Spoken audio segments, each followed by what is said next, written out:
friends and welcome to Obsidian Soft. In this tutorial, I will show you how to generate a QR code in your MIT App Inventor app and share it easily using email, WhatsApp and more. First, let's check out a quick demo. I always start with a demo so you know exactly what we are building by the end of the tutorial. The demo is created using the same project that I teach in the video. So, here's how it works. I enter some text. This could be a name, a link, a pin location.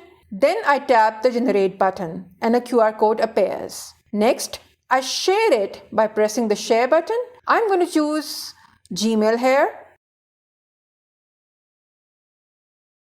And I have sent the email, and now I'm going to open up Gmail on my desktop and scan the QR code using Google's QR scanner.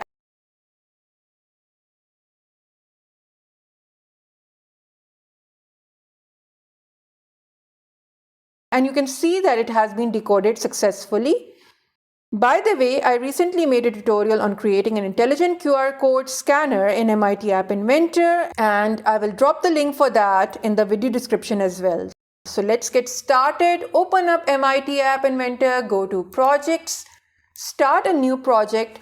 Let's call it QR Code Generator. Keep the toolkit default. For screen 1, make align horizontal center. From layout, drag and drop a horizontal arrangement. Align horizontal, align vertical should both be centered. The height is 10% and the width is fill parent.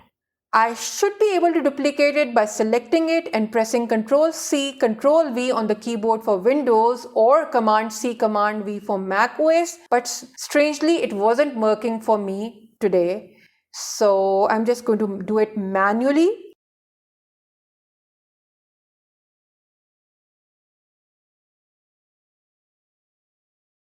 From user interface, drag and drop a label inside this top arrangement.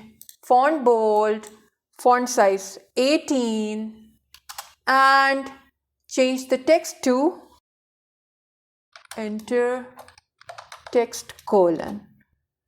On its right, drag and drop a text box again from user interface. Make font bold, font size 18. Now in this second arrangement, drag and drop a button from the user interface. Make background color orange, font bold, font size again 18, and the width is 40%, and I'm going to change the text to generate QR, and I'm going to rename the button to generate button. I wish I was able to duplicate it, but here it goes. Another button on the right. Rename it to share button. Same properties, font bold, font size 18, background color orange, width 40%, and the text is share QR. Below it, drag and drop an image component and make its height 45%, and I'm going to turn off the user interface tab and the layout tab, and from social I'm going to drag and drop a sharing component, and from connectivity I'm going to drag and drop a web component. Both are non-visible components. Okay, now our UX design is done, so let's go to the block section. First of all, we need a global variable, image file name, and I'm going to give it an empty text block.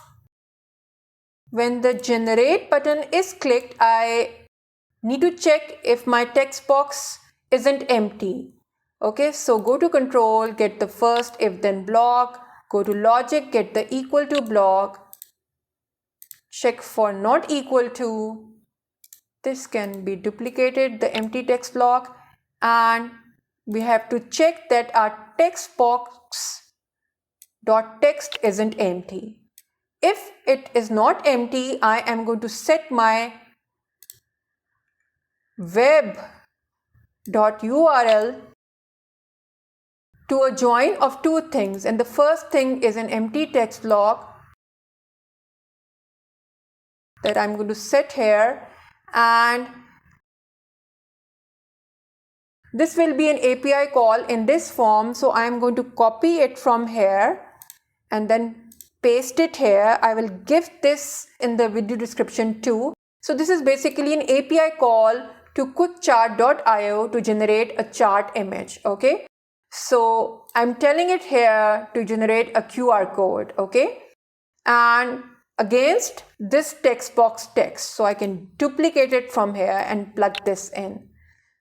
And very important, we have to tell our web that it should save the response. So scroll down and get this save response set block and make it true. Only this setting it to true will trigger the web's got file event from which we can get the image. Okay. And now we are going to call web1.get. Okay. So if this is set to true and then we call web1.get, web1's got file event will be triggered. Okay. So it's very important to set it to true, and it will return us a raw file path, and we need to join file : / in front of it and provide that to our image component for the image to be displayed successfully. Okay. So from variables, get the set block, and we are going to set our image file name to, as I said to you before, a join of two things. The first is file : /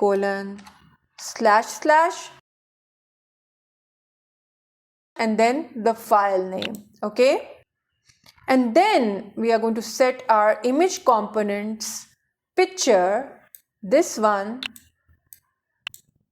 to this image file name. So again, from variables, get the get block and choose image file name. Okay. We need to add this file : / in front of the file path returned by web1.got file to tell the system that the resource is stored locally on the device. Okay. Lastly, get the share button click event, and here I'm just going to call sharing.share file, and I'm going to provide this global image file name to it, and this will take care of the sharing to WhatsApp or Gmail, etc. Okay. Now this is done.